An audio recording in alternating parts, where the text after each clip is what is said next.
When someone mentions the Midwest, you probably think of miles of farmland and dairy cows.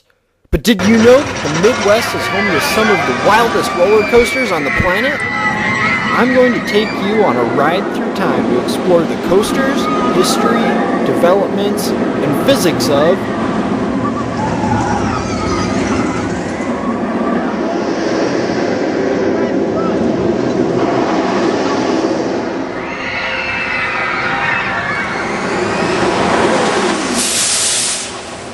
roller coasters of the Midwest.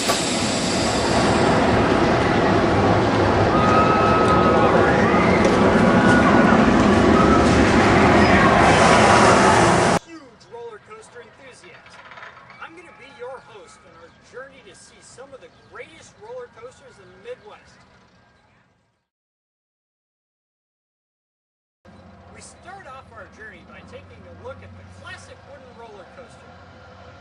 Or in coaster enthusiast lingo, a woody. Located directly behind me, the High Roller roller coaster was built in 1976 and was the first roller coaster at Valley Fair. High Roller features an L-shape out and back layout. This means exactly what it sounds like. When viewed from above, it looks like an L. The train travels from one end of the L to the other, going out and back. Makes sense, right? Want an even more classic coaster? Well, step right up to the Viper, a mirrored copy of the legendary Coney Island Cyclone, which is considered to be the father of all modern roller coasters. Viper's twisted layout has an added bonus: head choppers. A head chopper is when the train passes right underneath a support beam that's crossing over the track.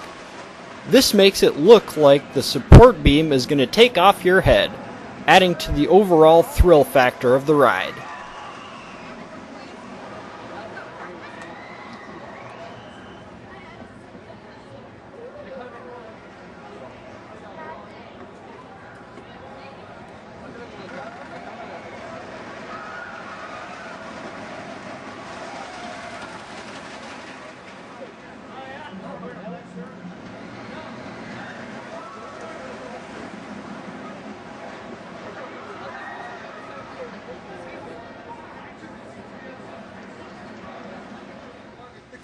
Woodies are great, but what if they don't give you that adrenaline rush you crave? Well, no problem. This is Valley Fair's newest coaster, Renegade. This is a great example of a modern Woody. It features a first-of-its-kind twisting S-drop, several airtime hills, a low-to-the-ground high-speed S-curve, and a high-speed station flyby. Once this outlaw starts a-runnin', there's no stopping it. It maintains its speed from start to finish. It twists and turns in the blink of an eye. It also has major airtime throughout the ride. I estimate that it has at least 15 seconds of airtime. Now, what is airtime? Well, to understand that, you have to understand Newton's first law of motion.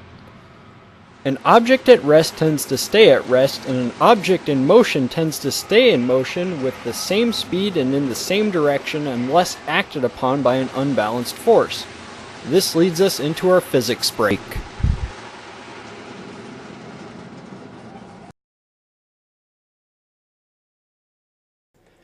Airtime has to do with gravitational forces. Currently you're experiencing 1g, or 1 times the force of Earth's gravity. Anytime that you experience less than 1g, you feel lighter.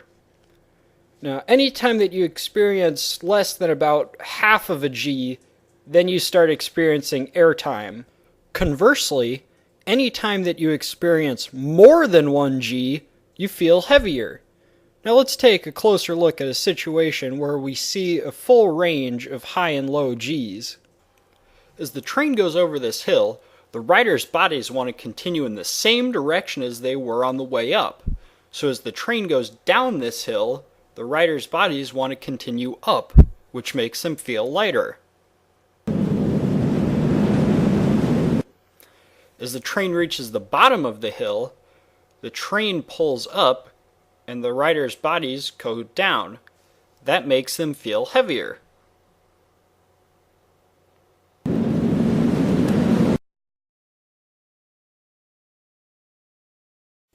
In 1975, a company called Aerodynamics released their looping coaster.